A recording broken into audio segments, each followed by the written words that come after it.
Buenos vamos a dar comienzo a uno de los actos más importantes de la academia, cuál es la recepción de un nuevo académico de número.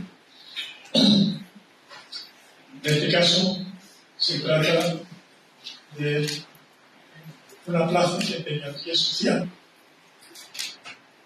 que recogerá el doctor Martín Navarro Merino. Por lo cual, luego, el señor secretario de lectura al acta que confirma dicho y la grabación. Con la venia del señor presidente, el día 25 de febrero de 2025 se reunió en pleno extraordinario esta Real Academia de Medicina y Cirugía de Sevilla para dotar una plaza de académico de número en la sección cuarta de Medicina Social, en el área de Pediatría Social.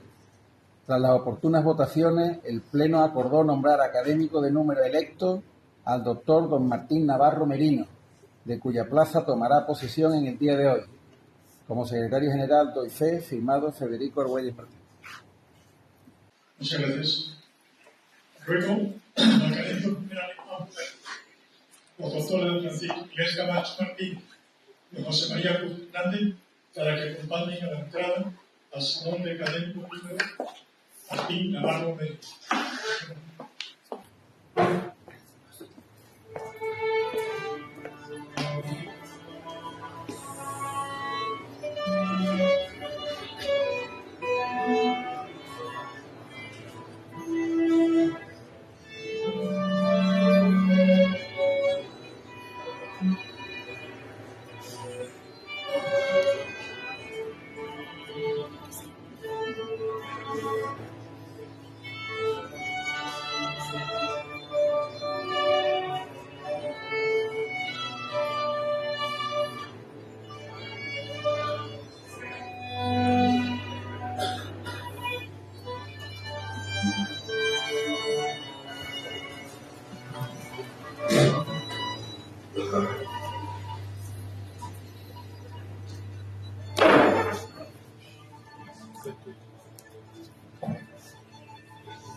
Se ratifica usted en su deseo de ingresar en la Real Academia de Medicina y Cirugía de Sevilla. Me ratifico. Jura o promete por Dios por su honor, guardando el estatuto y el reglamento del régimen interior y trabajar en ella para engrandecerla, aportando su cooperación. Sí, lo juro. Luego, con el sitio para hacer los cursos. Pero antes de que comience,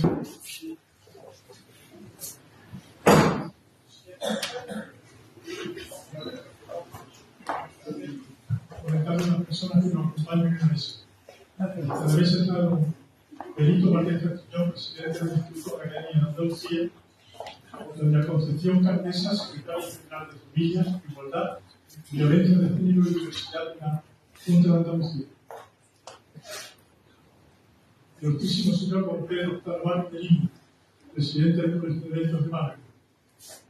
Don Ramón Rodríguez Gómez, responsable del Observatorio de la Infancia y la Adolescencia de Andalucía y de mediación para la atención de la población menor inmigrante y joven y tutelada mundial. Don Manuel Dorado Ocaña, decano provisional.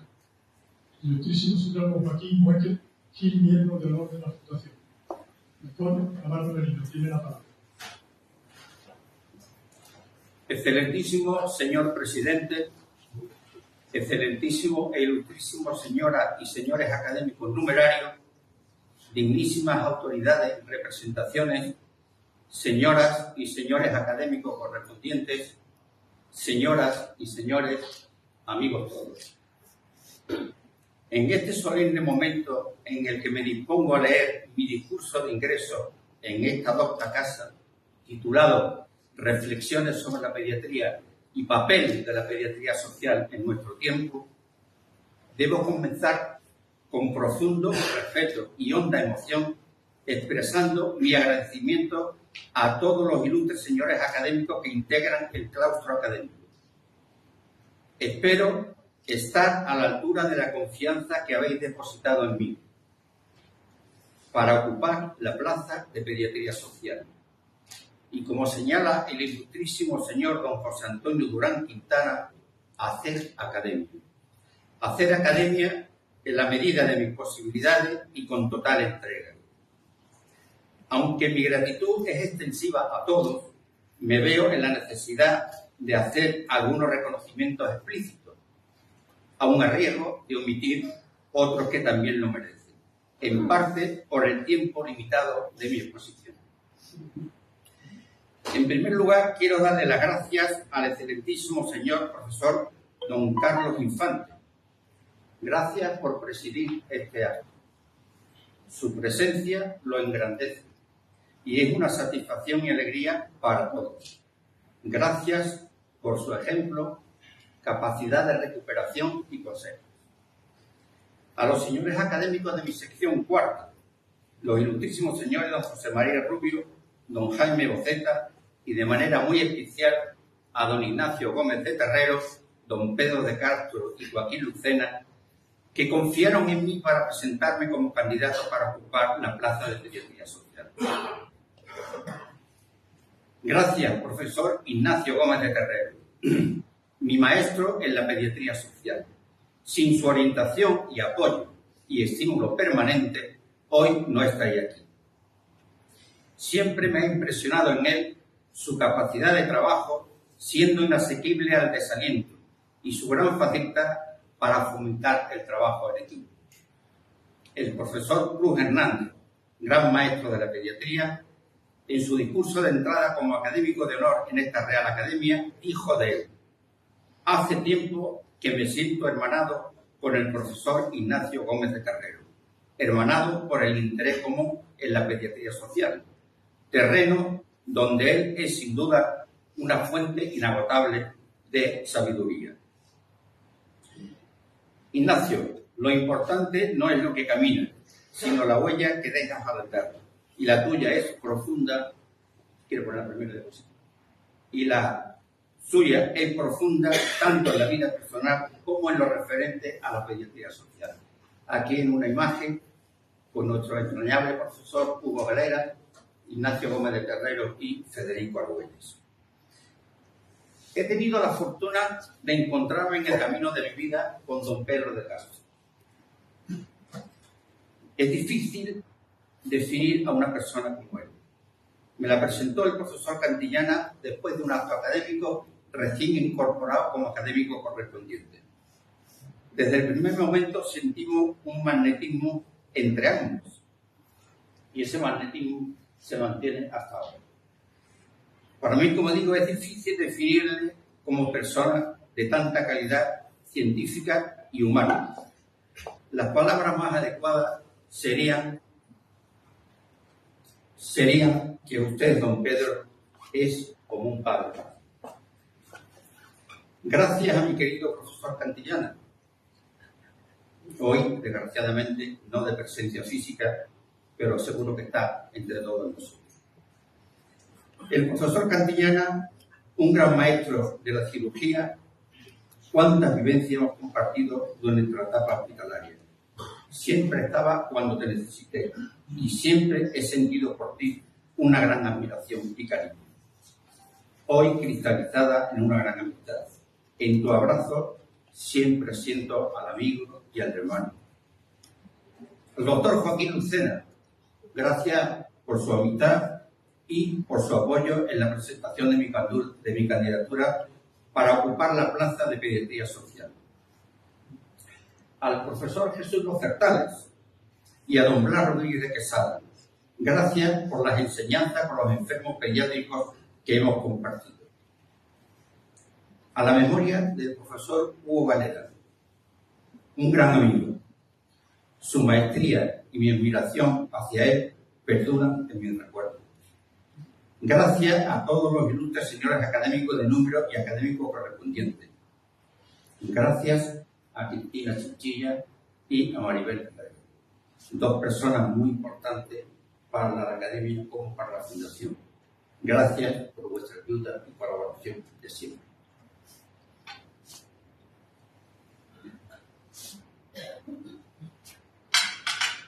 Quizás me extienda un poco los agradecimientos, pero gracias a Dios que tengo mucho que agradecer. Voy a hacer un pequeño agradecimiento a mis profesores que me enseñaron la pediatría. En primer lugar, al profesor Manuel Suárez Triguero. Fue mi primer maestro en la especialidad, aprendí muchas enseñanzas. Él, en la sesión clínica de la mañana, nos solía decir: para ser el primero es necesario que el puesto esté vacante, pero para ser de los primeros solo hay que hacer una cosa: trabajar todos los días intensamente. Un mensaje claro al esfuerzo continuado. Nos impregnaba a él con muchas frases. Al profesor Armando Romano, un gran humanista. Con él hice mi primera publicación científica en la Revista Española de Pediatría. Y un agradecimiento muy especial al profesor Juan José Gardesa. Juan José Gardesa García fue mi tutor durante la residencia de pediatría, mi director de la tesis doctoral y, sin lugar a dudas, ha sido el maestro que más impronta ha dejado en mí, tanto a nivel científico como humano. Siempre será un espejo donde mirarme, especialmente por tu capacidad de trabajo y de superación. Hoy me honra con su amistad, cariño y su presencia, y yo con mi admiración hacia él. Gracias, profesor. A los profesores González Achero y Castro Estefanía, referente en la docencia clínica, al profesor Federico Argüelles. Ambos hemos recorrido un camino paralelo, en lo hospitalario y en lo universitario. En ambos hemos colaborado siempre y hoy, gracias a Dios, gozamos de una gran amistad entre nosotros. Un recuerdo muy especial también para don Alberto Val Sánchez de Puerto, un gran humanista. Era un maestro con doble perfil. Era un maestro en la pediatría social y un gran investigador científico en temas de nutrición infantil. Hay tres personas que tengo que hacer un agradecimiento muy emotivo y especial, porque son tres personas que han influido enormemente en mi ejercicio profesional. La doctora Guadalupe Pérez, amiga entrañable y gran compañera de trabajo, destaco en ella su esfuerzo continuado y el que fue pionera en el tratamiento de la enfermedad pulmonar de los niños prematuros. Gracias a María José Díaz Pintado Lara, una enfermera ejemplar. Su horario asistencial se prolongaba mientras un niño o su familia la necesitaba. A Conchita Chelo, secretaria del departamento docente. Estas tres personas tienen un denominador común, que es muy importante cuando nos toca ejercer una plaza de representación. Las tres me decían siempre, con absoluta sinceridad, qué es lo que pensaban de mis acciones. Y así pude corregir errores cometidos y evitar cometer otros nuevos. Al profesor Anselmo Andrín Martín, un placer trabajar contigo. ¿Cuántas horas lo hemos hecho para la producción de clases y ponencias en reuniones científicas y congresos? Al doctor Juan Antonio Lobato, de todos mis residentes de pediatría, ha sido el que más he aprendido. Gracias a todos mis compañeros de especialidad, representados por don Carlos Sainz, aquí presente, y a todo el servicio de pediatría, enfermeras y todo el equipo. Gracias por el apoyo, la colaboración y el cariño que siempre he encontrado en vosotros. Al doctor Juan Gil Arrones y a todos mis compañeros del Foro Profesional por la Infancia de Andalucía, del Grupo Sevilla de Pediatría Social y a los compañeros del Observatorio de la Infancia y Adolescencia de Andalucía. Gracias por su presencia al excelentísimo señor alcalde de Ojén y concejal de Salud por acompañarnos en este acto. Muchas gracias. Pero quiero hacer un agradecimiento muy especial. Al servicio de pediatría ya lo he comentado, pero hay un agradecimiento más específico, que me llega más. Un agradecimiento muy especial a mis pacientes pediátricos. Aquí he querido plasmar la figura del pediatra. Gracias por vuestra comprensión, capacidad de recuperación, cariño y entrega.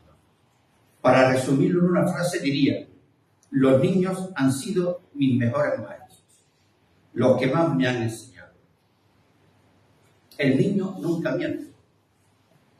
Con su mirada te va diciendo si tu diagnóstico es correcto, si el tratamiento elegido es el adecuado, y con una sonrisa te indicará el comienzo de su recuperación. A la memoria de mi padre, que me enseñó a caminar por la vida y me inculcó la pasión por la lectura y el estudio. A mi madre, que me dio la vida, a Lola, el pilar que sustenta mi vida y nuestro hogar, el mejor regalo que Dios me ha dado. Sin ti, nada sería igual.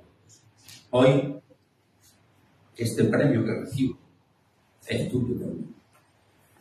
A nuestros hijos y nietos, ellos son nuestra alegría y nuestra luz. En los días felices, pero también en los sombríos. Siempre está allá, siempre. A mis hermanos Pepe, Pedro, al resto de mis familiares y amigos. Empezamos con una introducción que he titulado De la neumología infantil a la pediatría social. Un viaje profesional y humano. Tras mis 54 años de experiencia hospitalaria en el Hospital Universitario Virgen Macarena, primero como médico adjunto, después como jefe de la sección de neumología pediátrica y en los últimos años como jefe de servicio, siempre he sentido una profunda sensibilidad hacia el componente social que rodea la atención del niño enfermo y su familia. En mi trayectoria como neumólogo infantil he comprobado que no es posible abordar adecuadamente enfermedades crónicas como el asma grave o la fibrosis quística sin considerar el contexto social y las necesidades familiares asociadas a esta patología. La mejora en la calidad de vida de estos pacientes no puede alcanzarse únicamente con tratamientos médicos.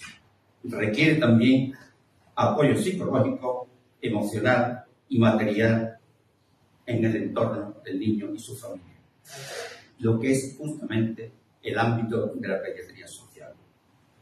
Uno de los hallazgos más importantes que obtuvimos en una tesis doctoral que dirigí sobre valoración de la calidad de vida en el niño asmático, entre todas las preguntas que le hacíamos, lo que más le preocupaba no eran las crisis de dificultad respiratoria, ni los ingresos hospitalarios por las crisis, ni el tratamiento inhalatorio continuado. Lo que más le preocupaba era el hecho de no poder jugar ni participar en actividades deportivas con sus compañeros. Ese fue mi primer contacto con la pediatría social, pero el encuentro definitivo fue en el caso de la fibrosis quística. La fibrosis quística, como saben ustedes, es una enfermedad genética con manifestaciones clínicas graves que a veces terminan por la muerte del paciente si antes no se ha hecho un trasplante pulmonar. El abordaje terapéutico de estos niños requiere mucha complejidad.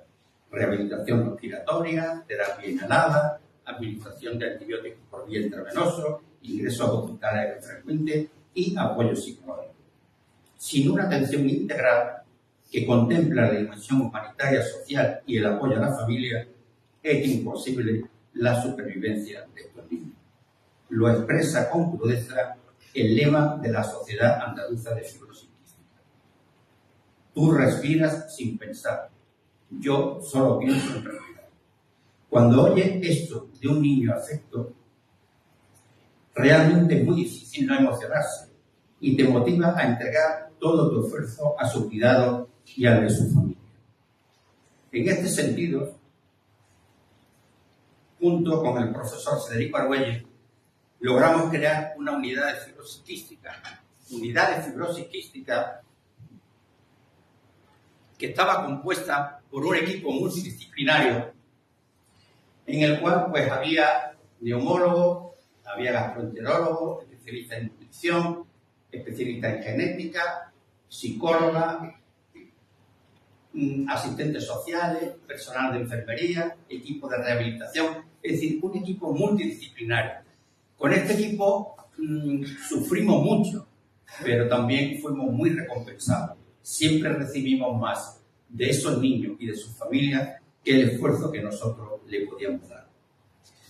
Pero mi vocación por la pediatría social ya se consolidó cuando me nombraron jefe de servicio y director de la Unidad Clínica de Gestión de Pediatría del Hospital Universitario Virgen Macarena. Entonces tuve claro que ya no era únicamente responsable de la sección de neumología, sino de todo un servicio. Debía cuidar de la atención clínica y también del entorno social y de los intereses del niño hospitalizado, del que acude a urgencia, del que acude a las consultas externas de especialidades. Con esta orientación promoví muchas iniciativas, entre ellas la creación de la Unidad de Pediatría Social, la renovación de la UCI para permitir una presencia más cómoda de la familia de los niños ingresados, la creación del banco de leche, la unidad de atención temprana y, sobre todo, también un aspecto muy importante, la ampliación de la escuela y de la ciberaula. Bueno, siempre me ha preocupado mucho el lograr un aspecto más humanitario de la hospitalización pediátrica. Que el niño se sienta más como en una guardería o como en su propio colegio. Que no vea los momentos difíciles que a veces se viven en el hospital.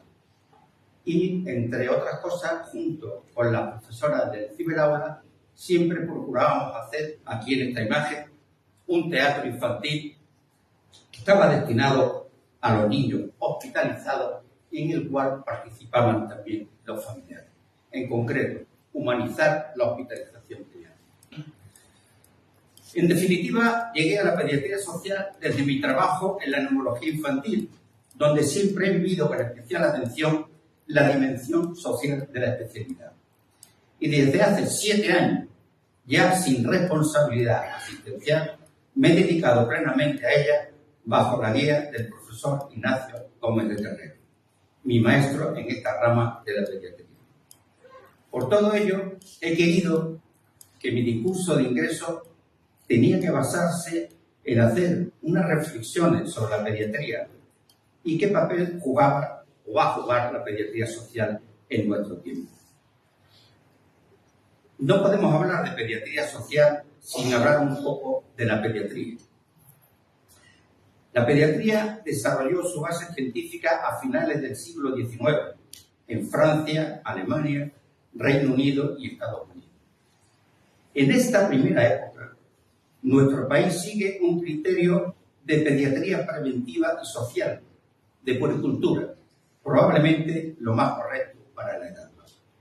La gran lucha de la pediatría en su primera etapa fue intentar reducir el índice de mortalidad.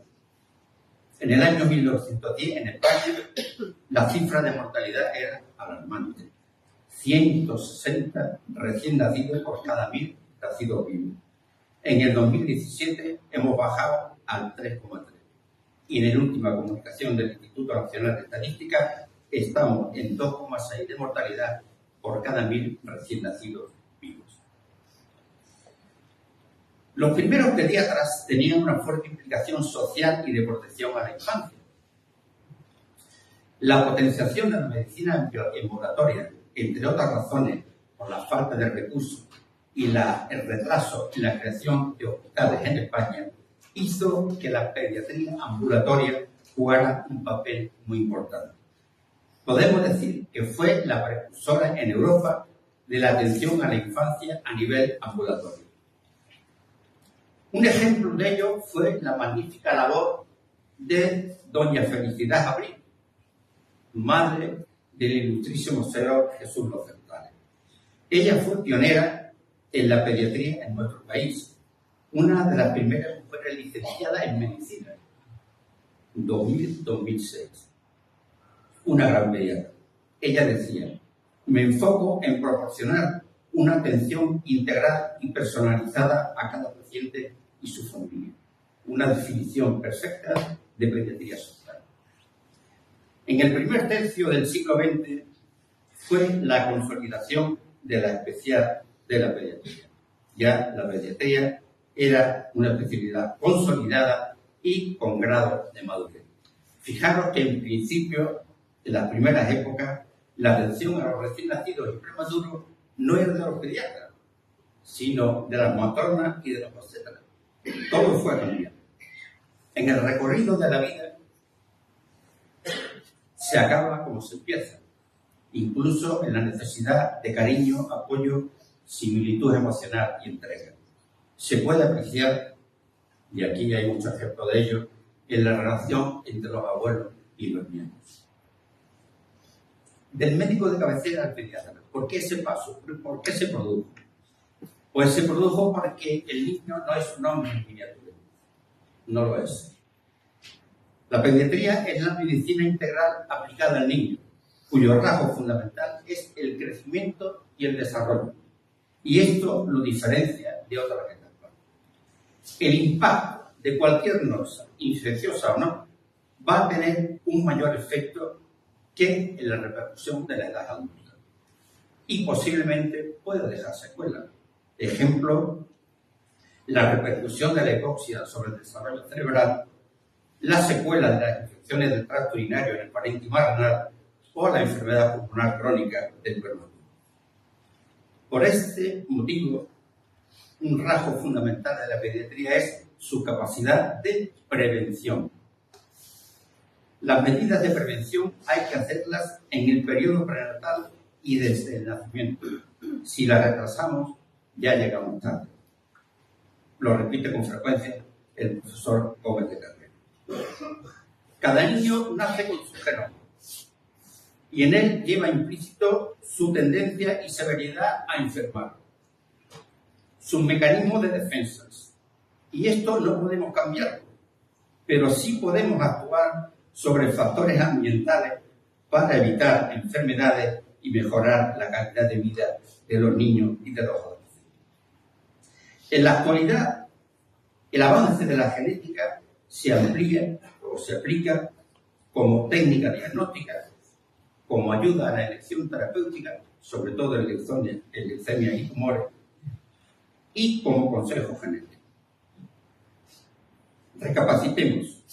El diagnóstico de un niño que tenga de base una alteración genética supone que a través de él podemos diagnosticar otros pacientes de la familia que no están diagnosticados.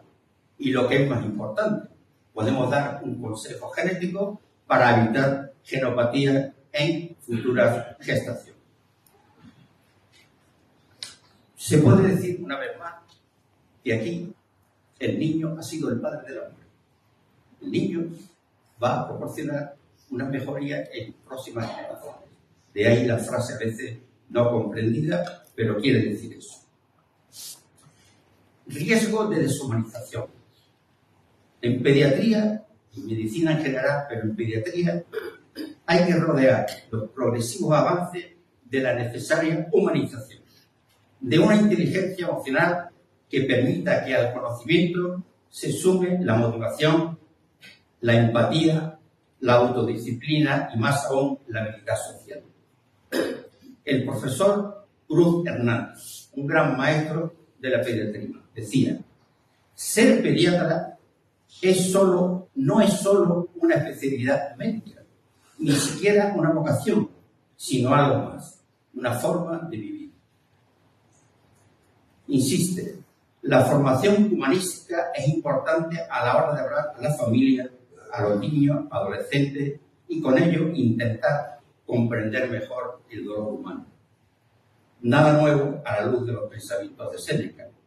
No puede el médico curar bien sin tener presente al enfermo y a su familia. La formación de residentes en pediatría.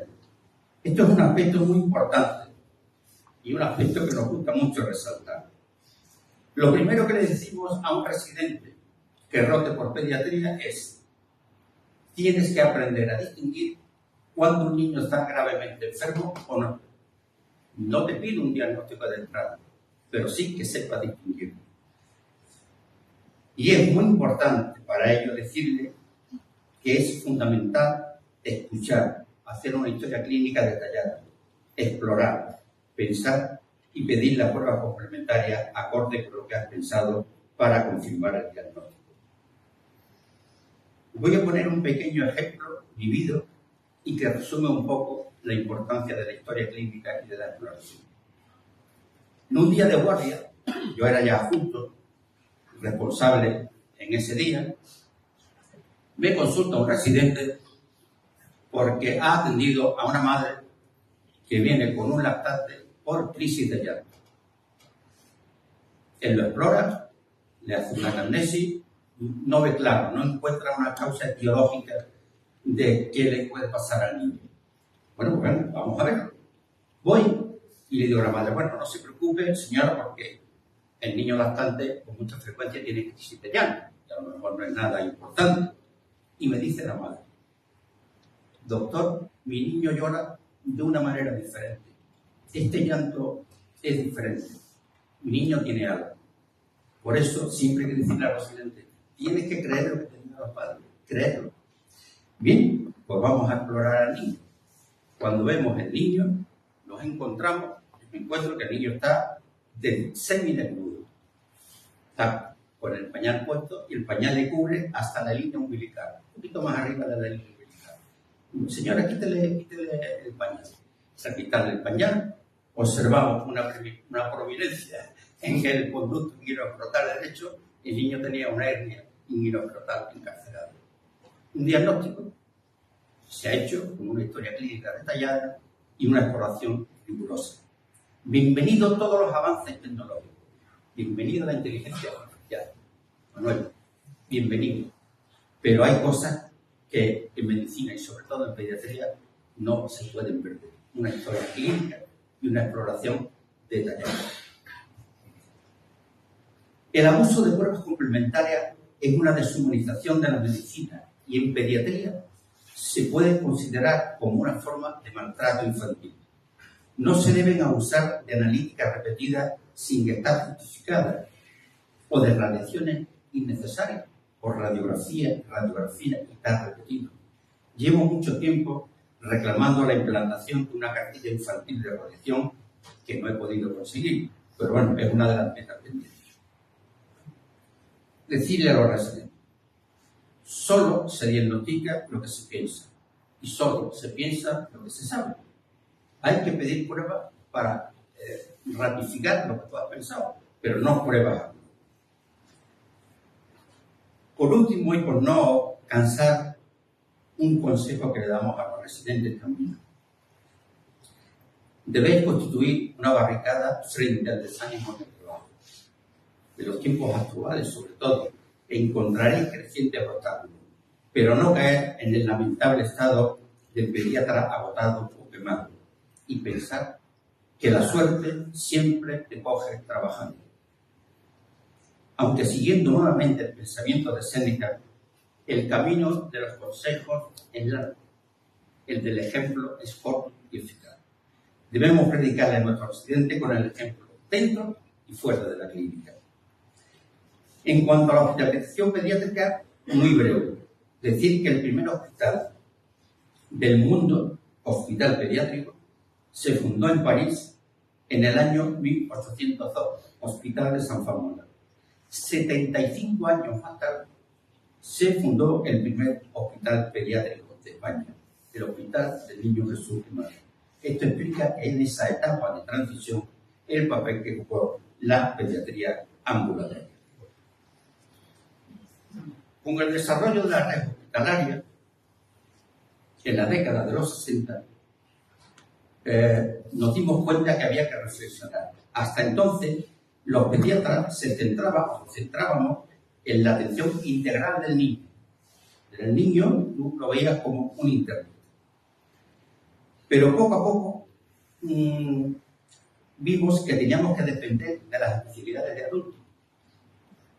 Un cirujano infantil, realización de una endoscopia digestiva, de una fibrobroncoscopia, de una ecocardiografía, y ahí empezó la necesidad a que se modernizara un poco la pediatría, se actualizara, y fue en la década de los 60 el nacimiento de las especialidades pediátricas.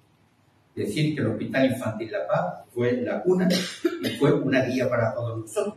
Hoy, afortunadamente, disponemos de todas las especialidades pediátricas para atender totalmente a los pacientes. Fijaros las tres primeras especialidades. Las tres primeras especialidades que se consolidaron fue neonatología, las características de la misma, nefrología y pediatría social. Y entramos ya en el tema de la pediatría social. La pediatría social tiene una característica que la distingue de todas las demás, ya que es una especialidad troncal, tiene sus fines, tiene sus visiones muy concretas, pero además es transversal, porque tiene un papel bien definido con todas las demás. Con todas las demás, al tratar los aspectos sociales y de bienestar de la infancia y su entorno familiar. Me dijeron que se sacaba la boca, pero no. Bueno, entramos en la pediatría social. La pediatría social es una visión de la pediatría que se enfoca en el estudio, prevención y manejo de los factores sociales, ambientales y económicos que afectan a la salud y el bienestar de la infancia y de la adolescencia. Bien, este enfoque no solo considera las enfermedades y su tratamiento, sino las condiciones de vida, la educación, el acceso a los servicios de salud, la protección de los derechos de la infancia, y trabaja en diagnosticar cuáles son los problemas más emergentes que pasa en la edad pediátrica. Los profesionales de esta disciplina colaboran con diversas áreas, como por ejemplo los equipos de salud mental, la sociología, la educación, para entre todos y en tres niveles crear estrategias para llevar a cabo los proyectos o objetivos que se identifiquen. La pediatría social es pues una especialidad transversal y multidisciplinaria. Cualquiera de ustedes que están aquí verá que en su especialidad siempre hay un aspecto social que es importante tratar. Bueno, pues en la pediatría eso se multiplica por 100. ¿Cómo fue la evolución histórica de la pediatría social? Su aparición en España estuvo impulsada por figuras de referencia como los doctores Manuel Cruz Hernández, Manuel Suárez Perdiguero, Carlos García Caballero e Ignacio Gómez de Terrero. Todos ellos fueron influidos por autores europeos. La evolución de la pediatría social la podemos dividir en 3 etapas. Y así quedó establecido en el Seminario sobre Pediatría Social del Presente y del Futuro, que se celebró en Sevilla en el año 2021. Primera etapa de la pediatría social. Se inicia en el año 1972 con la creación de la pediatría social dentro de la Asociación Española de Pediatría y se extiende al 2008. Surge como una corriente asistencial dirigida a todos los pediatras, caracterizada por un enfoque a la protección de la infancia. Y hay un hecho que es fundamental, y es la creación de las unidades hospitalarias de pediatría social. La primera unidad hospitalaria de pediatría social la fundó el doctor don Carlos García Caballero de La Paz y la segunda el doctor Ignacio Gómez de Terrero en el Hospital de Mendoza. Y estas unidades de pediatría social hospitalaria sirvieron como modelo para que después se fueran haciendo unidades hospitalarias en todos los sectores hospitalarios. También hubo un desarrollo progresivo de publicaciones, proyectos de investigación, todos por autores muy conocidos como Carlos García Caballero, Antonio González Meneses, Ignacio Gómez de Terrero, Felipe Toledo, etc. Pero quizás lo más definitivo, lo más importante de esta etapa fue la declaración de la Convención de los Derechos del Niño. La Convención de los Derechos del Niño fue promulgada en Naciones Unidas en el año 1989 y a partir de la cual comienza a crearse todo un marco legislativo nacional e internacional y sus corrientes protocolos de actuación, por lo cual, por primera vez la infancia adquiere la condición de sujeto de derecho. El día 20, hace un par de días, todos los años se hace un aniversario. Por esta fecha, pues se creó el aniversario de la Convención de los Derechos del Niño.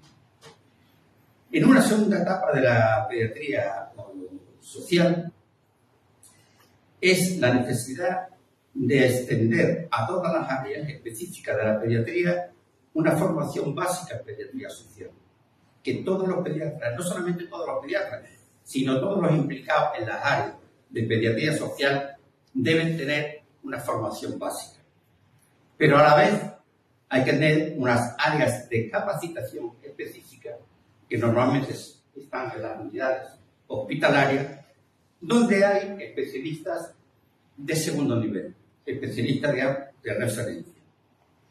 Y es a partir del año 2021, tras la pandemia del coronavirus, en la que se ponen de manifiesto problemas emergentes y las deficiencias asistenciales de los sistemas sanitarios. Comienza la nueva etapa en la que nos encontramos. Y en esta etapa, desde el punto de vista de la pediatría social, hay un desarrollo legislativo espectacular. Decimos que esta etapa comienza en el 2021. Bueno, pues en el 2021 se crea, la Ley Orgánica de Protección Integral a la Infancia y a la Adolescencia frente a la violencia. En el mismo año, segunda Ley de Infancia y Adolescencia en Andalucía.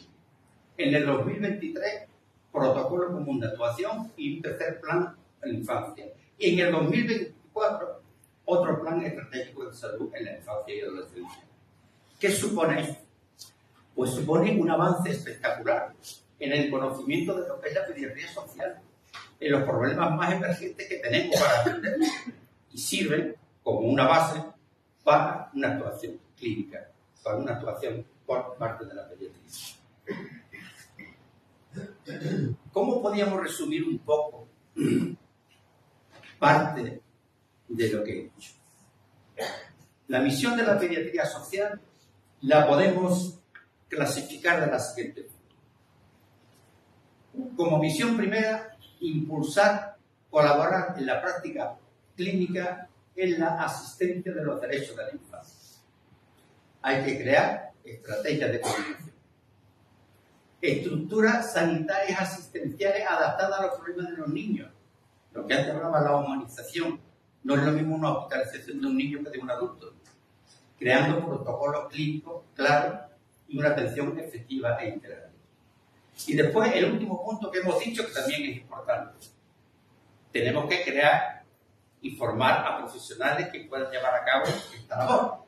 Y es la formación básica para todos los profesionales. Todos los profesionales que trabajen con menores de salud. Estos profesionales implicados, que son todos, tienen que tener en un segundo nivel profesionales quizás de un mayor conocimiento para poder ayudar en la medida de lo posible en todas las áreas sanitarias. Pero fíjense, lo más interesante de esta diapositiva está en el margen de la derecha.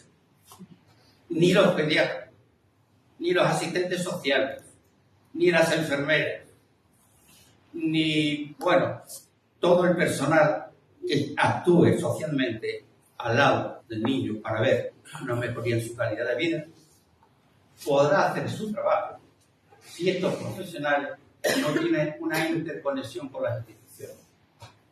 Yo no puedo promover que haya una escuela infantil si no presiono a las instituciones sanitarias y políticas de que es necesario crear una escuela infantil. Yo tengo que presionar a las instituciones que hay que crear programas frente al acoso. Nosotros solos no. Entonces, este es un papel que Ignacio Gómez de Ferrero y el grupo del Foro Profesional por la Infancia siempre especifican. Tenemos que trabajar pero tenemos que trabajar en colaboración con las instituciones. Vamos a pasar a ver los problemas emergentes que tiene la pediatría social en nuestro país. Estos problemas emergentes podemos empezar diciendo que cada época tiene una serie de problemas específicos, pero la pediatría social tiene que encargarse de identificar claramente cuáles son los más importantes. En el momento actual, según UNICEF, según organizaciones como Save the Children, EDUC, el Foro Europeo contra la Pobreza, como el Observatorio de la Infancia en Andalucía, y en el tercer plan hago referencia a los planes legislativos que he dicho anteriormente, estiman que los problemas más importantes que tenemos ahora, problemas emergentes, muy emergentes, en pediatría son estos. En primer lugar, la pobreza infantil. Segundo, el impacto de la tecnología digital en la infancia. Tercero, problemas de salud mental, violencia contra la infancia, el invierno demográfico, estamos quedando sin niños, la obesidad y los trastornos de la conducta alimentaria. Y por último, y desgraciadamente, un nuevo problema emergente, la violación de los derechos de la infancia a consecuencia de los conflictos bélicos. Tratar en profundidad todos sería imposible, cada uno de ellos daría para una conferencia. Pero sí, no me gustaría terminar mi discurso de ingreso sin dar algunas pequeñas pinceladas sobre ello. La primera pincelada es que por regla general hay muchos de estos problemas que no lo vemos o no queremos verlos, pero que existen. Y cuando los vemos, quizá vemos la punta del iceberg, pero no lo que subyace por debajo de la línea de flotación. La pobreza infantil. No estamos tan bien como creíamos. No. Tenemos mucha pobreza infantil. Según el informe del Observatorio de la Infancia, publicado en el 2025, en el 2024, en la Unión Europea, el 19,3% de los niños estaban en riesgo de pobreza. En España, este año es el país de la Unión Europea con mayor porcentaje de riesgo de pobreza, 29,8%, seguido de Bulgaria y de Rumanía. Bueno, pues no tenemos tan poca pobreza. Desplacémonos a las 100.000 viviendas o a cualquier extrarradio de cualquier ciudad. Yo le llamo la pobreza oculta, porque no queremos verla, pero existe. Otro dato. 29,8% de riesgo de pobreza. Supone que tiene unos ingresos inferiores por unidad familiar, por unidad de consumo, inferior al 60% de la media. Pero ojo, fíjense dónde estamos en Andalucía. En Andalucía, además de este porcentaje, tenemos un 14,2% de niños y adolescentes que viven en situación de pobreza grave o severa, en el cual los ingresos medios por unidad familiar están por debajo del 40% de la media nacional. Pero algo un poquito más sangrante, para tocarnos un poquito más la llaga y concienciarnos con el problema. Esta es la distribución en España del porcentaje de ingresos por unidad de consumo. ¿Qué pasa? Que en el norte de España hay unos ingresos bastante mayores y a medida que va disminuyendo los ingresos, el porcentaje por unidad de consumo, más pobreza. Esto no debe doler. Esto es en cuanto a la población general. Pero si hablamos de la población infantil, pues todavía es más evidente. Fijaros el grado de pobreza infantil, riesgo y pobreza absoluta. Pues es creo que es datos para concienciarnos, ¿no? Para sensibilizarnos en la situación que nosotros tenemos. Medidas para combatir la pobreza. Apoyo familiar. Segundo punto, el más importante, detectar si queremos ver la pobreza, busquémosla, verá cómo la encontramos. Entonces, detectar a familias en riesgo es muy importante para evitar la pobreza. Y dos puntos que a mí me parecen fundamentales es fortalecer el sistema educativo y asegurar el acceso universal a la educación. La educación, la formación, creo que es la mejor fórmula para salir de la pobreza. Y tengo experiencia personal y cercana de que eso es así. Formarse, prepararse, estudiar es la mejor fórmula para salir del estado de pobreza. Impacto de la tecnología digital. Nos daría para una charla, pero bueno, vamos a sensibilizarnos un poquito. Encuestas sobre 50.000 adolescentes entre 11 y 18 años. El 95% de nuestros niños acceden al primer móvil a los 10,63 años. Los mismos autores hace unos meses han publicado ya, ya no está en 10,6, sino en 10 años. Que un niño con 10 años disponga de un teléfono móvil con acceso, porque la mayoría, en el 93,4%, puede tener acceso con un smartphone a muchas redes y muchos sitios, realmente es un problema muy grave. Fijaros, 6 de cada 10 adolescentes duermen con el móvil y 1 de cada 4 se conecta por la noche. Conducta de riesgo. Acceden a redes que son peligrosas, pornografía, aceptar a familiares o a personas desconocidas, un punto realmente también muy preocupante.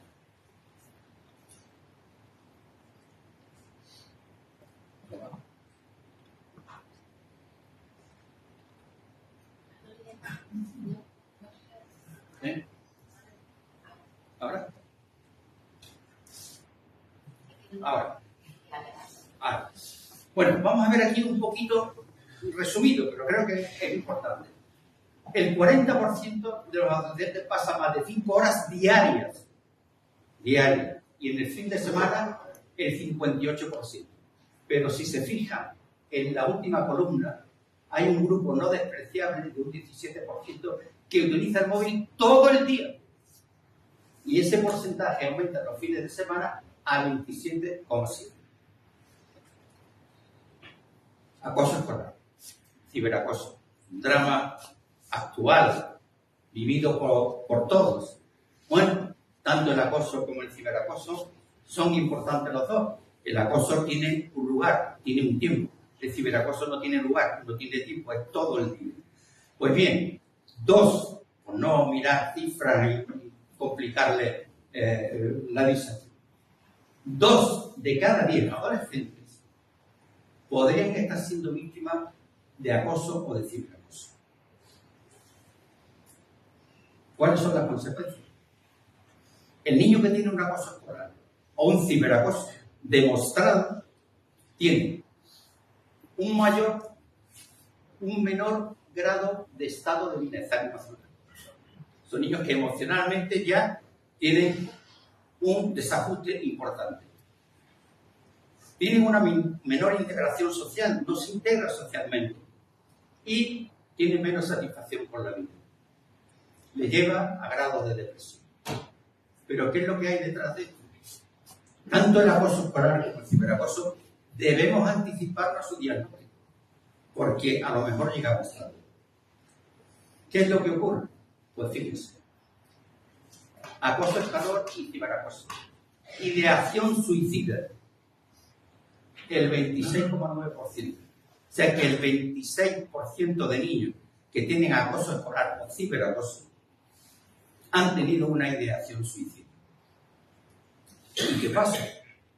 Pues si no diagnosticamos, si no sospechamos que un niño está sufre un ciberacoso o un acoso y no lo diagnosticamos, se encuentra solo y el segundo paso de la ideación suicida es al suicidio consumado.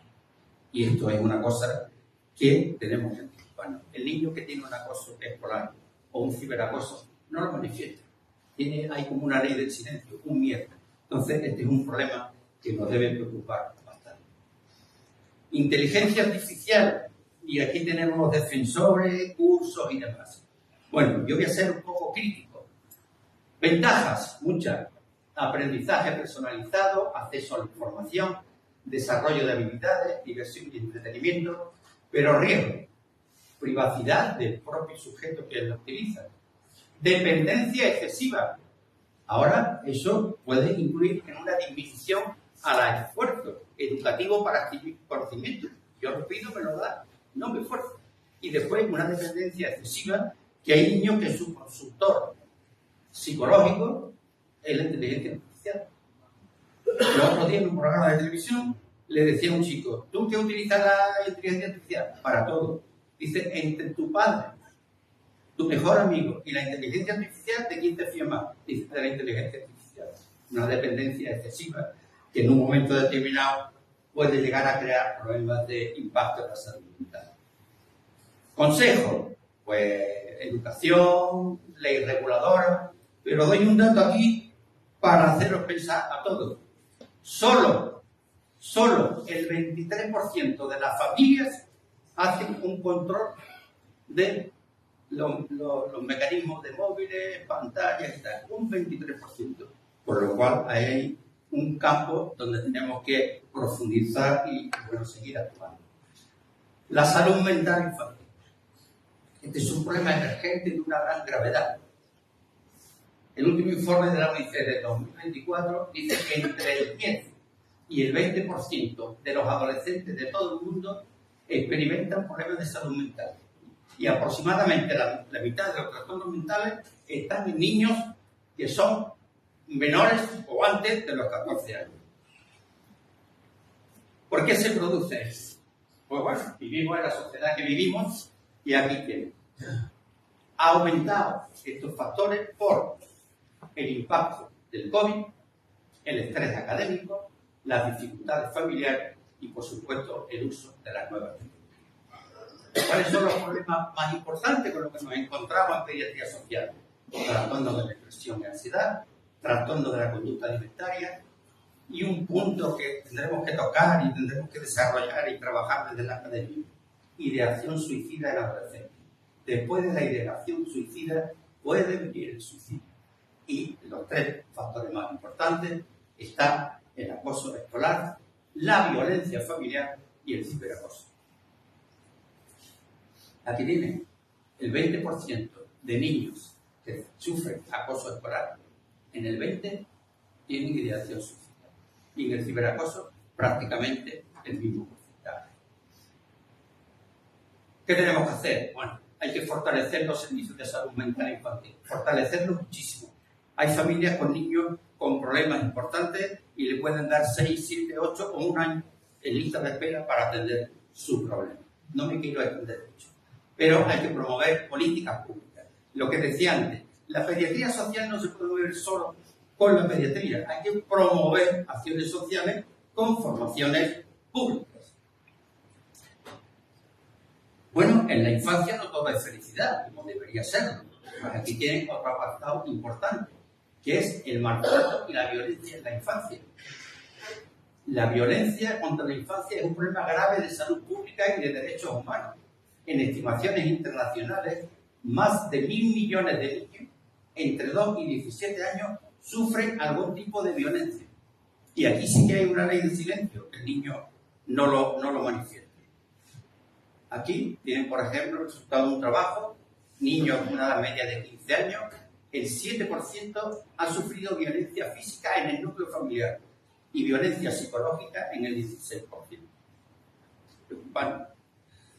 Pero lo más definitivo ha sido este trabajo. Este trabajo ha sido publicado hace un par de meses por el Ministerio de Juventud y la Infancia y hace una macroencuesta entre jóvenes que tienen entre 18 y 30 años. Analizan aproximadamente 14.000 y le dicen: autodeclaren qué experiencia de violencia han sufrido durante su infancia. Y ven los números. El 48% dice que han sufrido violencia psicológica, un 40% violencia física, un 28,9% violencia sexual, violencia en el ámbito de la pareja 25%, y si ya ellos han tenido pareja, pues 48%. Es decir, que aquí también hay esa ley del silencio. Hay muchos niños que sufren violencia familiar en el seno del hogar o fuera de ellos, pero no lo manifiestan. Y tenemos que tratar de hacer su diagnóstico más preciso. Cambios de carácter, lesiones, hematomas, fracturas, etc. Bien. Aquí lo que decía del maltrato y violencia familiar. Estos datos que he dicho reflejan una magnitud estructural del problema, la necesidad de reforzar la detección precoz, coordinación intersectorial y respuesta sanitaria. Esta diapositiva que les he puesto ahí no está escogida al azar. No. Es de un niño lactante. Y les cuento el caso, muy brevemente, de un niño lactante que nos ingresa en una urgencia por un coma. El niño entra en coma. En todo el estudio del niño no encontramos una causa infecciosa, no encontramos una causa metabólica. Y en estos casos, por protocolo, se pide estudio de toxicología en sangre y en orina. Bien, pues estando el niño todavía en la UCI, con todas las medidas de mantenimiento, nos llaman de toxicología con una gran urgencia y nos dice: oye Martín, ese niño que tenéis tiene una intoxicación por cocaína. ¿Cómo? Por cocaína. Bueno, empezamos ya trabajo de la vida del sistema, asistentes sociales, investigación. ¿Cuál era el caso? Este niño vivía en el seno de una familia vulnerable. Los padres eran dos jóvenes adictos a la cocaína. Tomaban cocaína en una mesa, dejaban la papeleta o el polvo de cocaína, el niño lo tomaba. Y ese fue el origen. Hicimos una investigación social para la familia. Y el problema no termina aquí. En las intoxicaciones por cocaína o por eso hay un diagnóstico agudo de que lo toma en un momento determinado y otro es en el pelo, y por el estudio del pelo se puede ver si es una intoxicación crónica o una intoxicación aguda.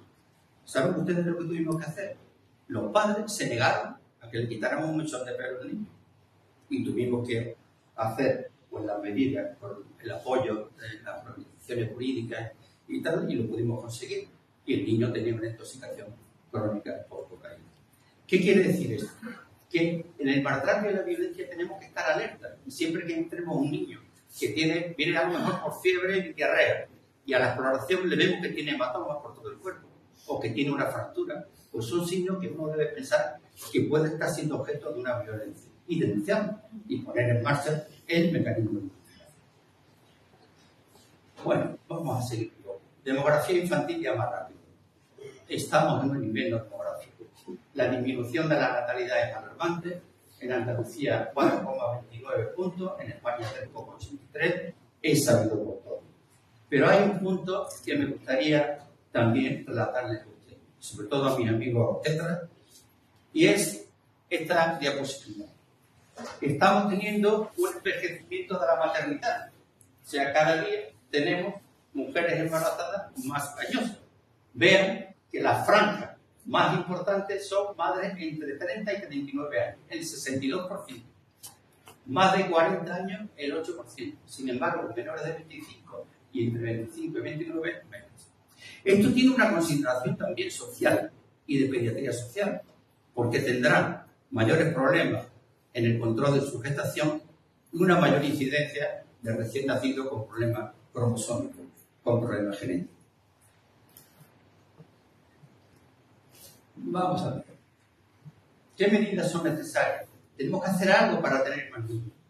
Pues hay que crear un empleo juvenil de calidad, facilitar el acceso a la vivienda, proporcionar ayuda a la conciliación familiar, permitir el teletrabajo y también tirar un tirón de orejas pues, a las instituciones políticas, pediatría social y relaciones con la política y con la sociedad hay que tener.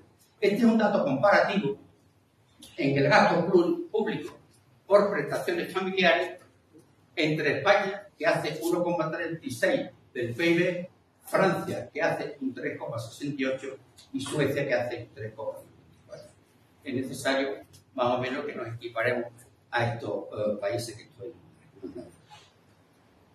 La obesidad infantil Esto es un problema, pero un problema que se dice que es uno de los problemas más grandes de salud pública en el siglo XXI. Esta diapositiva define la obesidad infantil. No hay que estudiar mucho. Aquí tenemos un niño obeso. Clínicamente, nada más que hay que verlo, es obeso. Tiene una alimentación muy mal reglada, un sedentarismo evidente con adicción a las pantallas y un consumo abundante de bebidas azucaradas. Este es la causa del sobrepeso de estos niños. ¿Dónde estamos? Pues en cifras elevadas. El estudio Aladino es un estudio que hace un estudio longitudinal del peso de los niños desde el 2011, lo lleva hasta el 2023. En el 2023 estamos en un sobrepeso del 20% y una obesidad del 15%. Hemos bajado un poquito, pero estamos todavía lejos de tener unas cifras de peso idóneas para la infancia. Sorpresa, hay más niños obesos en familias pobres que en familias ricas. ¿Y por qué? Mira, parece esto un contrasentido, a más demostrado. Aquí, por ejemplo, en familias que tienen menos de 18.000 euros de ingresos, el 23% obeso y sobrepeso, frente a 18 si tienen más de 30.000. ¿Por qué? Porque tienen en renta baja desayuno insuficiente, en la dieta escasez de frutas y verduras, menos actividades extraescolares y también mayor uso de la tecnología digital. Pero a mí cuando empecé a estudiar el tema de la obesidad me sorprendió esto. Síndrome metabólico. Tenemos niños con una diabetes tipo 2 porque son obesos, tienen una resistencia periférica a la insulina y tienen riesgo de incidentes cardiovasculares, como puede ser un infarto o una hipertensión. Entonces, es importante que sepamos que un niño gordo tiene muchos riesgos que pueden comprometer su propia salud. Y este tema os va a sorprender. ¿Sabéis cuál es el segundo caso de acoso escolar? La obesidad. Un pediatra que vea en la familia un niño obeso y sobre todo si es muy obeso, tiene que pensar que tiene una alta posibilidad de que ese niño sufra acoso escolar. Solamente le gana el ser transexual o intersexual. La otra cara de la moneda. Pues la otra cara de la moneda son los trastornos de la conducta alimentaria. La anorexia, la bulimia y los trastornos por atracón. Es un aumento preocupante y los factores más influyentes están en las redes sociales. Redes sociales que están presionando a las familias para que cumplan cánones de estética. Y bueno, pues eso hace que sea más frecuente esta patología de trastorno por atracón o por anorexia, que sea más frecuente en el sexo femenino que en el sexo masculino. Y por último, tenemos conflictos bélicos actualmente no resueltos y a veces nos olvidamos de la infancia y hay que tenerla presente.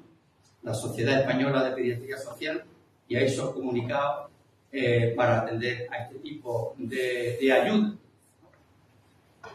La infancia es una catástrofe humanitaria infantil.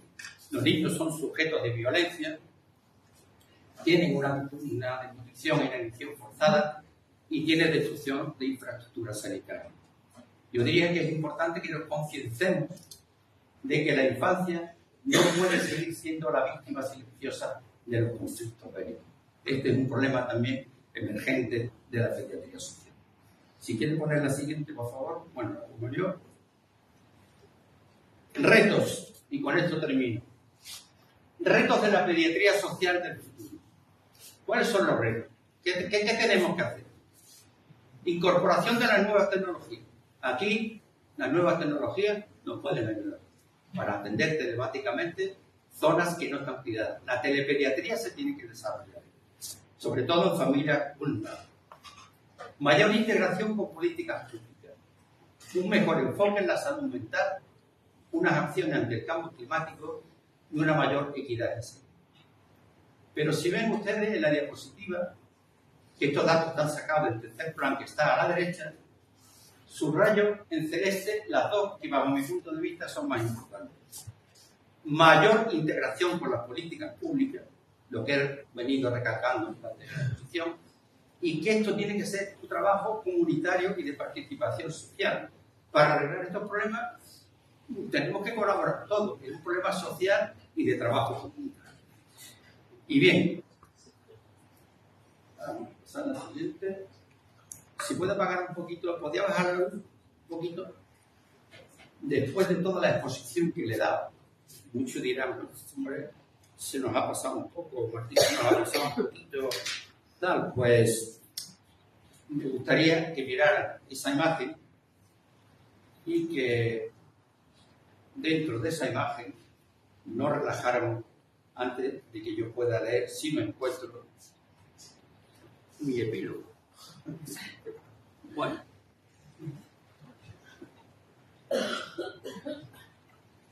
Esta es la última.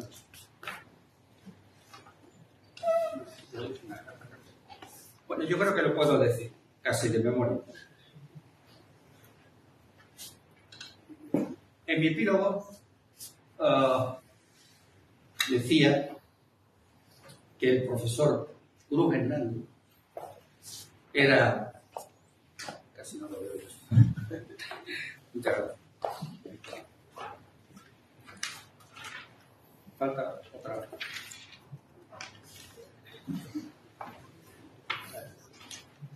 Perdonen ustedes, esto son cosas del directo, ¿no? Y así nos relajamos un poco. Epílogo. No, lo veo.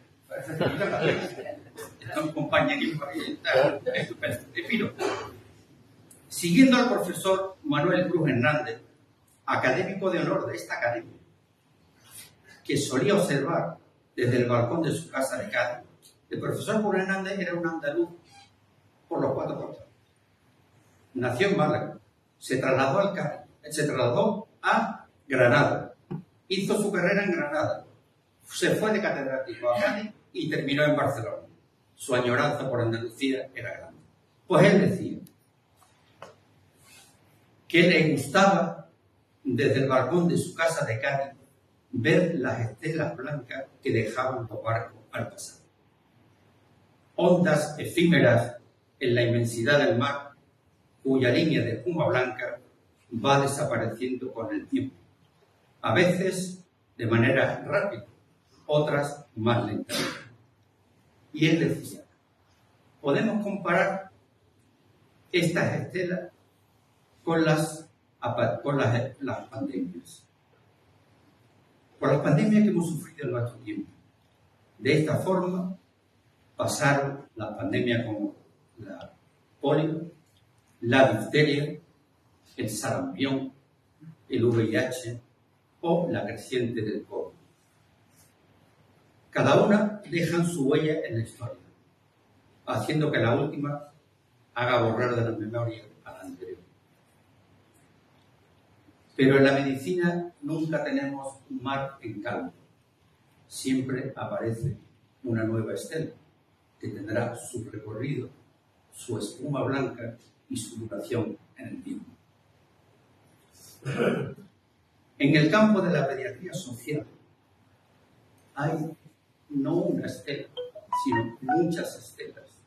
Estos problemas emergentes, que la estela no ha desaparecido, que están con nosotros.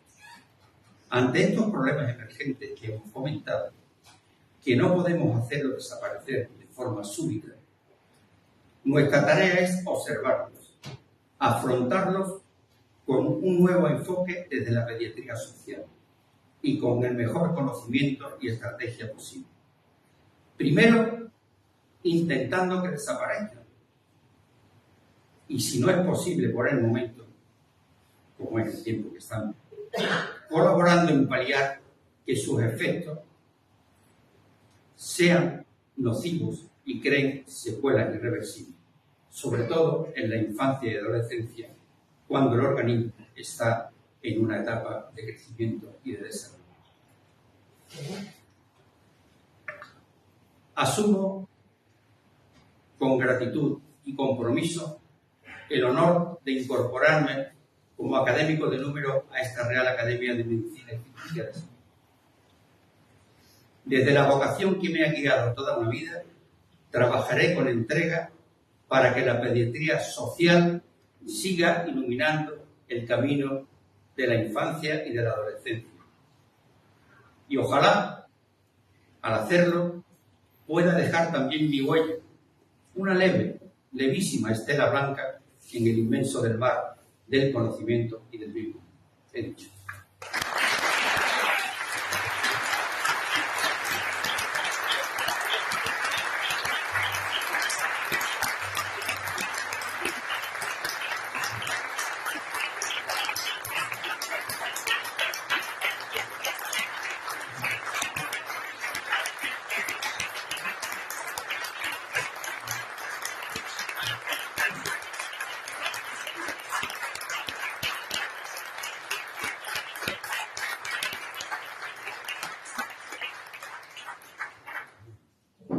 El secretario, me acompaña el secretario.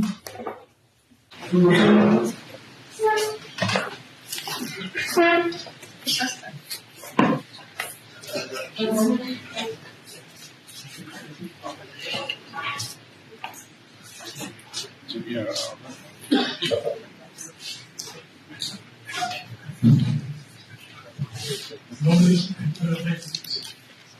de acuerdo. Presidente de la Real de la Red Social de Medicina y Pacientes, corporación fundada en Sevilla en 1923, cuya tradición mantiene toda la medicina y su polvo caminaria por la estudiantes del mundo.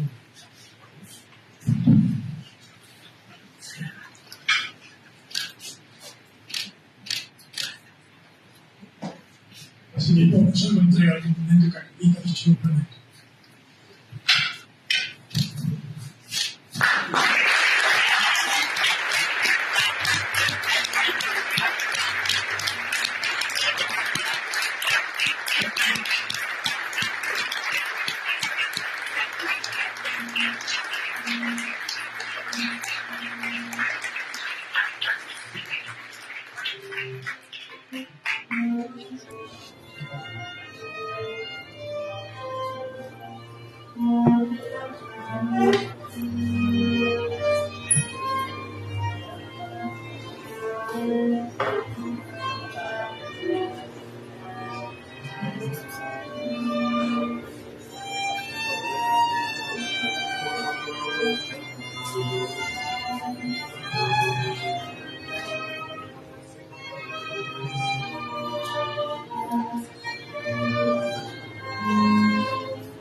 Luego, al excelentísimo señor Ignacio Gómez de Pérez, que proceda a la lectura de su curso de contestación en nombre de la Excelentísimo señor presidente, dignísimas actividades, excelentísimo y los hechos nacional académico de número, académicos estudiantes, compañeros, familiares del doctor Martín Navarro, señores de la venia.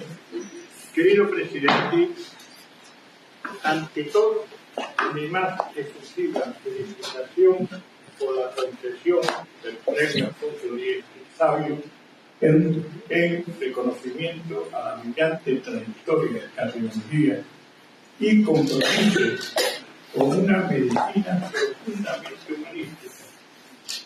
Y permitirme añadir la especial alegría de que la haya recibido precisamente el Día Internacional del Infarto.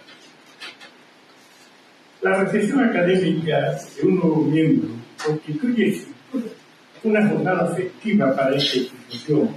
Es un acto solemne que preserva con respeto nuestras tradiciones, adaptándolas cuidadosamente a su educación, tal como recoge el consciente estatuto de la Academia y del reglamento del Superior que fue aprobado en 2004. Destacar en este contexto dos aspectos significativos del acto que hoy nos reúne. y además habéis sido testigos. Por un lado, las recientes modificaciones protocolarias, como la fórmula de rescisión académica y el tradicional abrazo académico. Y por otro, la incorporación en los nuevos estatutos de la figura del académico de número emérito, condición que se adquiere a partir de los 80 años de edad o bien voluntariamente. Esta nueva figura, que nuestro doctor Joaquín Núñez Fuentes como pionero, si bien implica la pérdida del derecho a voto, permite mantener la actividad académica adaptada a las circunstancias personales del emérito y posibilita la convocatoria de las plazas, lo que favorece el necesario relevo generacional. La designación de académicos encargados de contestar el discurso de ingreso corresponde a la Junta de Gobierno en circunstancias que está presente, confía en primer lugar esta responsabilidad a la ahora titulada de la plaza como académico. Para mí, constituye un verdadero privilegio y motivo de profunda satisfacción ser el encargado de responder al discurso de ingreso del doctor Martín Navarro Tudín, a quien tengo el honor de considerar mi discípulo en el ámbito de la pedagogía social y que ha subtitulado tan acertadamente de la neurología infantil a la pedagogía social un pilar profesional humano, lo que refleja con precisión la trayectoria por el. Mi raíz académica y mi vinculación a la pedagogía social está profundamente ligada a dos académicos que fueron sin duda mi maestro y referente, el doctor Manuel Apostolto y Juan Luis Morales González. Con el doctor Lafón compartí la labor en la Casa Cuna y la Universidad de Sevilla, con el doctor Morales realicé los cursos de formación en la Escuela de Agricultura y como profesional participé en la apertura de la agricultura. Ambos me transmitieron por su ejemplo la entrega plena del padre, en consonancia con el principio consagrado en la Constitución de los Derechos Humanos, que era posterior, la primacía del interés superior del niño. Y por otro lado, con su ejemplo de compromiso académico, me inculcaron lo que yo llamo cariño académico. Desde mi ingreso académico correspondiente en 1971 y posteriormente el académico de número 2008, han transcurrido ya 54 años de vida académica. A lo largo de este periodo he sido testigo y partícipe del surgimiento y desarrollo de la pedagogía social en España. En este contexto me complace especialmente que el doctor Martín Navarro, con el que vengo colaborando estrechamente desde su jubilación, recoja hoy este testigo y dé continuidad a esta línea de trabajo, cumpliéndose, repito, así el necesario y deseado relevo que se tiene. La escritura de mi intervención seguirá la tradición articulada en tres partes: exposición curricular, contestación específica y la data final. El doctor Navarro nació en Marbella el 16 de abril de 1949, pero apenas con 4 meses de vida, sus padres se trasladaron a Urgel, Málaga. Creció en el seno de una familia de escasos recursos económicos, pero rica en valores: paz, amor y respeto. Casado con doña María Dolores Jiménez Cuesta, profesora de educación primaria, fuente de felicidad por su bondad, gran persona y apoyo permanente. Tiene 3 hijos: Cristina, demóloga, secretaria de Madrid; Martín, ingeniero agrónomo; y Lola, enfermera y licenciada en ciencias ambientales del Hospital Vigorra. Su padre, hombre culto y gran aficionado a la lectura, le transmitió la pasión por el estudio y la manera de afrontar la vida. Fue alcalde de Urgel y todavía hoy se recuerda por su humildad y la ayuda constante prestada a su vecino. A su lado, su madre, mujer ejemplar, le acompañó siempre con apoyo incondicional. Es el mayor de 3 hermanos. Realizó sus estudios primarios y los 2 primeros cursos de bachillerato en Urgel, guiado por un maestro inolvidable, don José Macías. A partir del 3er curso, obtuvo una beca que le permitió continuar en un colegio interno en Málaga, manteniéndola hasta completar el bachillerato y la reválida de acceso a la universidad. La beca la acompañó también durante toda la carrera de medicina de la Universidad de Sevilla, incluyendo su estancia en el Colegio Mayor Fernando Santos. En aquellos años sufrió la dolorosa pérdida de su padre cuando estaba en segundo de carrera. Finalizando los estudios de medicina, inició la especialidad de pediatría en la Escuela Profesor Suárez, gracias a la dirección del Colegio del Colegio Mayor Fernando del Santo, pudo acceder al puesto de médico del centro, lo que le garantizó alojamiento y manutención y le permitió culminar en su. Siempre compaginó sus estudios con trabajos estivales, ejemplos de esfuerzo y capacidad de superación. Esa misma actitud le abrió camino hasta obtener su primera plaza en el recién inaugurado Hospital Virgen Magdalena, donde inició una trayectoria profesional marcada por el compromiso, la entrega y la dedicación al país. Su labor docente universitaria se inicia en 1974 en la Cátedra de Pediatría de Profesor Suárez, pasando por las diferentes escalas docentes. Desde 1978, profesor titular de Pediatría de la Universidad de Sevilla, hasta su jubilación en el 2010. Pese a sus responsabilidades, nunca perdió el vínculo con su pueblo natal. Con su celo, la casa familiar ha sido pregonero de su fiesta, quien, por su nombre evoca una tradición familiar de 3 generaciones, abuelos, padres, hijos, indicados a la comunidad. Tenemos al alcalde Jaime de nosotros, y lógicamente él no puede dar testigo de que eso es una realidad. Su vida puede resumirse en 3 palabras: esfuerzo, lucha y superación. Como neumólogo, prestigioso especialista en neumología pediátrica, su ejercicio profesional se ha desarrollado en el Hospital Virgen Magdalena, siendo muy numerosas sus actividades científicas e investigadoras desarrolladas, como queda fielmente reflejado en su estudio. Socio de honor de la Asociación Española de Pediatría, de la Sociedad Española de Pediátrica, de la Sociedad de Pediatría de la Universidad de Extremadura. Ha sido presidente de la Sociedad Española de Pediátrica y secretario de la Sociedad de Pediatría de la Universidad Occidental. Como nos ha indicado, en su ejercicio profesional siempre ha tenido muy en cuenta, con mirada pediátrica social, las exigencias de la atención integral a la patología crónica. Como he dicho, que requiere una respuesta, y repito las palabras cuando hablaba de la esclerosis quística. Cuando decía ese lema, que quiero repetirlo por lo importante que refleja la intensidad de la integral, cuando los niños decían, tú respiras sin pensar, yo solo pienso respirar. Como director de la unidad de gestión clínica, destacar dentro de su ejercicio gerencial su mirada de respuesta a los requerimientos asistenciales de una atención integral del binomio niño-familia en sus aspectos estructurales, psicológicos y sociofamiliar, consiguiendo la respuesta. Y su indudable esfuerzo gerencial en la mejora inicial de los menores en cuanto a la experiencia hospitalaria, que yo le denomino, porque lo he denominado siempre, como hospitalismo positivo. Todo ello fruto de su convicción humanística de la pediatría. Como pediatra asociado, su jubilación en 2018 le ha permitido profundizar y desarrollar su impronta pediátrico-social a través de sus actividades en la Real Academia de Medicina, en el Colegio de Médicos, en la Sociedad Española de Pediatría Social y en el Foro Profesional por Infancia.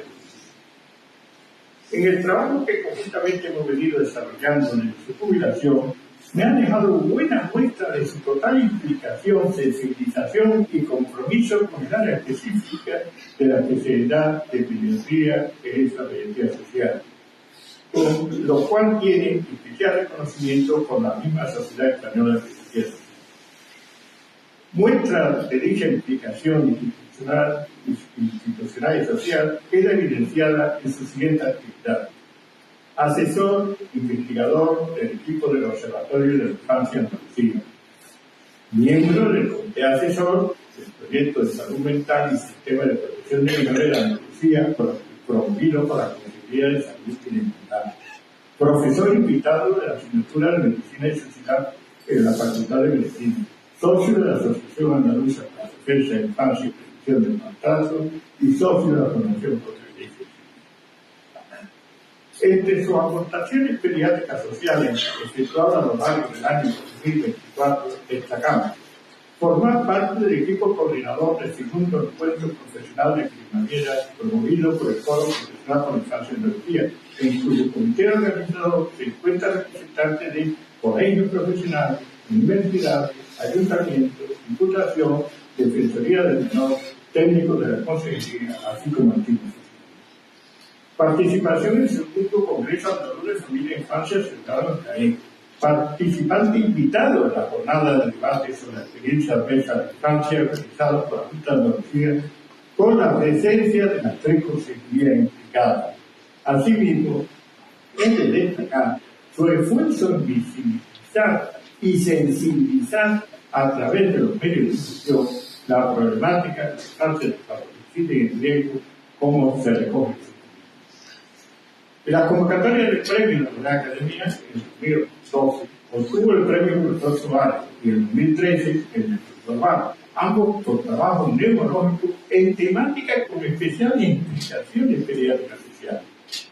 Como académico correspondiente ha organizado igualmente mesas redondas en relación a los retos actuales en nuestra sociedad, como el impacto de la pandemia por el COVID, el uso de la tecnología digital, el reto demográfico, como él también. De todo ello queda constancia en la memoria académica, así como la de la aportación en 2015 sobre tabaquismo en la infancia y adolescencia. La encuesta del Ministerio de Sanidad del 2025 establece la edad de inicio a los 13-15 años. Finalmente, en este apartado es preciso resaltar su especial compromiso y dedicación a la academia, denominado por nuestro compañero académico doctor apego académico, puesto de manifiesto desde su ingreso como académico correspondiente en el 2014, a través de continuada presencia y participación de los actos científicos e institucionales, su contribución desinteresada en la realización de peritajes, su incorporación en 2023 al Comité Ejecutivo de la Fundación de la Real Academia de Medicina y Seguridad Civil y ser secretario de la Cátedra Alimentación y Salud patrocinado por la Fundación MAS desde 2024. Entremos en el segundo punto de contestación específica. Sin lugar a dudas, la salud y el bienestar de la infancia y la adolescencia constituye uno de los principales indicadores del desarrollo de una sociedad. El doctor Navarro inicia su discurso con un breve recorrido por los orígenes y la evolución de la pediatría, deteniéndose especialmente en el desarrollo de la pediatría social. En este contexto, realiza una mención muy especial que confieso que me ha conmovido profundamente a nuestra querida compañera, la doctora doña Felicidad. Excelente profesional, pionera en la presencia femenina en el mundo médico y referente para muchos de nosotros que tuvimos el privilegio de conocer. A continuación, el discurso nos introduce los aspectos conceptuales y evolutivos de la pediatría social, fruto del trabajo desarrollado en los denominados seminarios de la radio, ambos celebrados durante mi etapa como presidente de la sociedad, que contaron con la participación de expertos y de los presidentes de las distintas etapas de nuestra asociación. Estos seminarios supusieron un antes y un después en la consideración de la pediatría social en España. En el seminario 1, celebrado en mayo de 2006, se definió funcionalmente la pediatría social, se identificaron las categorías que la componen y se abordó su impacto en el perfil profesional de la pediatría. En el seminario 2, en mayo de 2008, profundizó en las características de las estructuras funcionales y de referencias necesarias para dar respuesta desde la pediatría a los problemas que exigen un enfoque eminentemente social.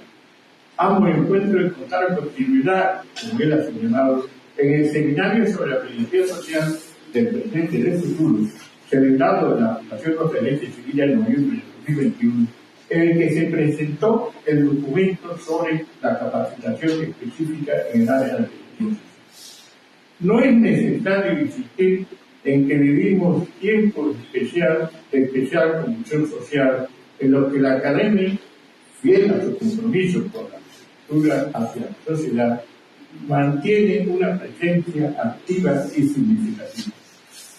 Desde el Foro Profesional de Infancia y Tecnología, que impulsamos desde la Fundación Los Derechos en 2015, con el soporte y apoyo de la Secretaría de Infancia, Adolescencia y Tecnología, y que agrupa colegios profesionales e instituciones vinculadas a la infancia, ambos venimos trabajando de forma coordinada a través del Grupo Sevilla de Social, Colegio Médico de Sevilla y la sección de Medicina Social de esta.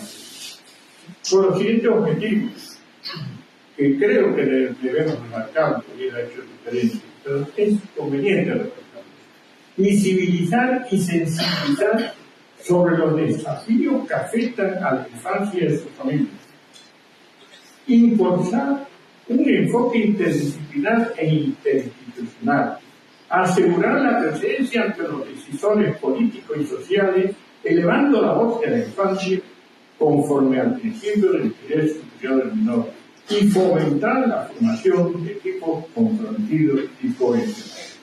En definitiva, se trata de interrelacionar una perspectiva profesional, humanista y de compromiso social, apostando decididamente por la corresponsabilidad institucional y por el fortalecimiento del tejido social en beneficio de la infancia, escuchando a los niños y a su entorno, teniendo muy presente el sufrimiento infantil. Disponemos, como nos ha expuesto el doctor Navarro, de datos suficientes sobre la discapacidad, de legislación tanto a nivel nacional como a nivel de protocolos comunes de actuación, de planes de infancia y estrategias autonómicas, pero de poco sirve si no desarrolla, si no se implementa y si no cuenta con los recursos asistenciales y presupuestarios necesarios. Efectivamente, la situación de nuestro entorno más próximo, respuesta protocolo, exige una respuesta urgente y decidida por parte de los poderes públicos, de los profesionales de la salud, de las instituciones educativas y de la sociedad en conjunto. Una respuesta que debe sustentarse en una perspectiva de derecho, equidad y corresponsabilidad. Para ello resulta imprescindible situar a la infancia en el centro de la atención sanitaria y social, reconociendo el impacto determinante que ejerce sobre su salud física, mental y emocional los factores sociales, económicos, familiares. En este sentido, deseo subrayar también al doctor Navarro que no se trata únicamente de avanzar marcos educativos o desarrollo académico, sino de generar transformaciones reales en los entornos donde niños y adolescentes viven, aprenden, juegan y se relacionan. Solo así podremos hablar de una perspectiva social viva, comprometida y con capacidad transformadora. El doctor Navarro concluye su intervención señalando en 9 puntos los retos fundamentales de la perspectiva social del futuro y del firme convencimiento de invertir en la infancia e invertir en una sociedad más saludable, más justa y más profesional. En el 11 Congreso de la Sociedad celebrado en Almería en mayo de 2015, surgió el documento conocido como Declaración de Almería, en el que se reclamaba una respuesta social urgente y una prioridad política clara ante la precariedad, la pobreza y la desigualdad que afectaban a una parte significativa de la población infantil y juvenil. Han pasado un decenio y seguimos prácticamente la misma situación, o incluso peor, en cuanto a pobreza y desigualdad, desgraciadamente confirmado por el 9º informe FUESA sobre Inclusión, Desarrollo y Desarrollo Social en España, de Cáritas Española, presentado en el actual mes de noviembre.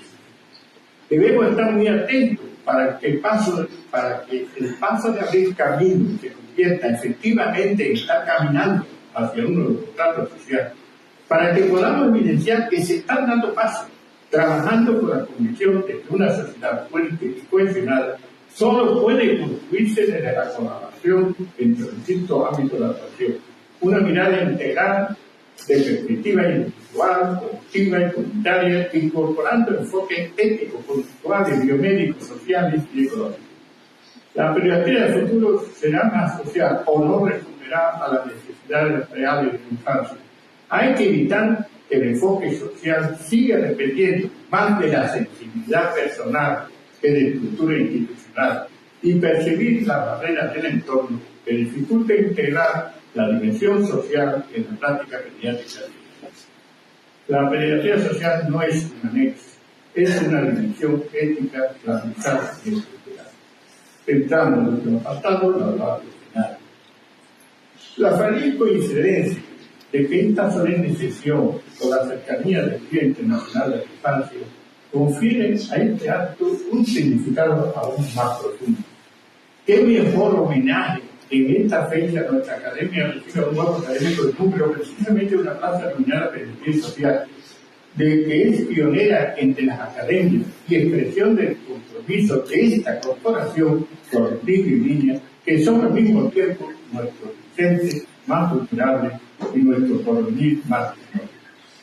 Su discurso, claro, sentido y riguroso, ha reflejado no solo tu sólida trayectoria profesional, sino también tu profundo compromiso humano. En ti confluyen ciencia, conciencia y sensibilidad social, valores que esta academia reconoce y celebra hoy al recibirte como académico de música. Tu ingreso honra a esta real corporación y representa un estímulo para quienes defendemos una pediatría que no solamente cura, sino que protege, acompaña y transforma. Bienvenido, querido compañero. Tu presencia fortalece nuestro compromiso con la infancia y con la sociedad. Feliz.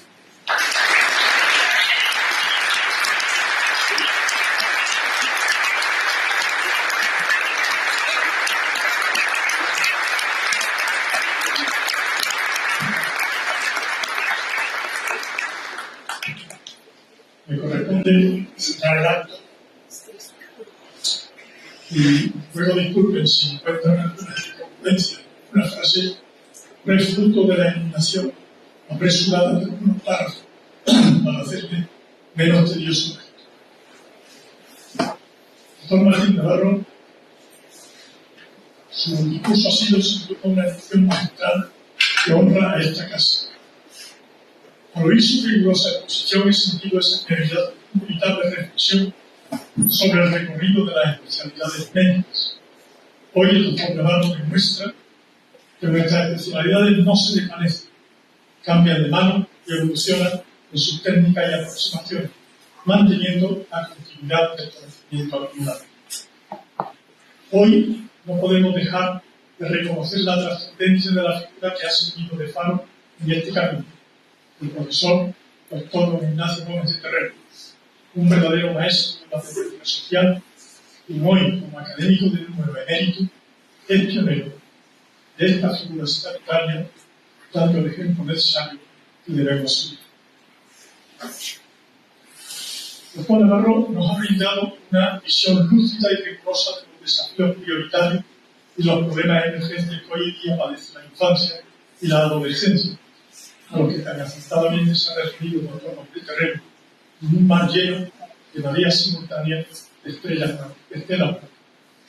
Problemas como la pobreza infantil en nuestra Andalucía afecta de forma alarmante a una parte significativa de la población y requiere una respuesta urgente por parte de los poderes públicos y la sociedad en su conjunto, en que vista nuestra evolución pasará un siglo antes de que esto ocurra. La pediatría social es una dimensión ética, transversal y estructural. Tiene una característica que la distingue. Es una especialidad troncal, con fines concretos, pero además de ser transversal a todas las demás, tratando de aspectos sociales y de bienestar en cada una de las especialidades. Esto es coherente con su trayectoria, donde su ejercicio de neurología pediátrica, tratando patologías crónicas como la grave o la fibrosis quística, le llevó a comprobar que la atención integral que existía considerar el contexto social y familiar antes del tratamiento. Repito la frase que se ha dicho y que es bastante. Tú respiras sin pensar, yo solo pienso en respirar. Usted ha dedicado una gran parte importante de su discurso a analizar el impacto de la tecnología digital en la infancia y la adolescencia. Nuestra academia ha venido insistiendo en la necesidad de aplicar el pensamiento crítico a los logros tecnológicos, ya que, aunque la tecnología es un motor de desarrollo, la evolución digital está generando una exposición de nuestras afecciones tecnológicas, sobre todo en adolescentes. Nos preocupa el riesgo de la dependencia excesiva de la inteligencia artificial y a la tecnología su potencial para crear desigualdad. Debemos desde esta corporación alentar a la sociedad de los riesgos de la transformación tecnológica. A pesar de su propia ventaja, puede tener para la salud en su más amplia acepción. Ante los problemas de la humanización en la asistencia pediátrica, el saber escuchar y perder a los padres y la aplicación de una inteligencia humana basada en la empatía siguen siendo esenciales. Tanto la sabiduría escénica que nos recordaba no pueden mejorar sin tener presente al enfermo y a su familia.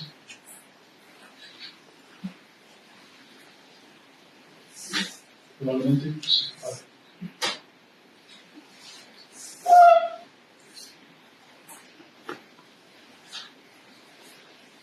Concluiré diciendo que la pediatría del futuro será más social y no responderá a las necesidades reales de la infancia. Asumimos con gratitud y compromiso que, con su incorporación como académico, la pediatría social seguirá iluminando el camino de la infancia y la adolescencia. Lo importante no es solo lo que se camina, sino la huella que se deja montar. Y estoy seguro de que su esfuerzo continuado permitirá que la pediatría social deje una huella profunda en esta real corporación, contribuyendo a la protección de las nuevas generaciones. Bienvenido, querido compañero. Su presencia fortalece nuestro compromiso con la infancia y con la sociedad. Muchas gracias a vosotros.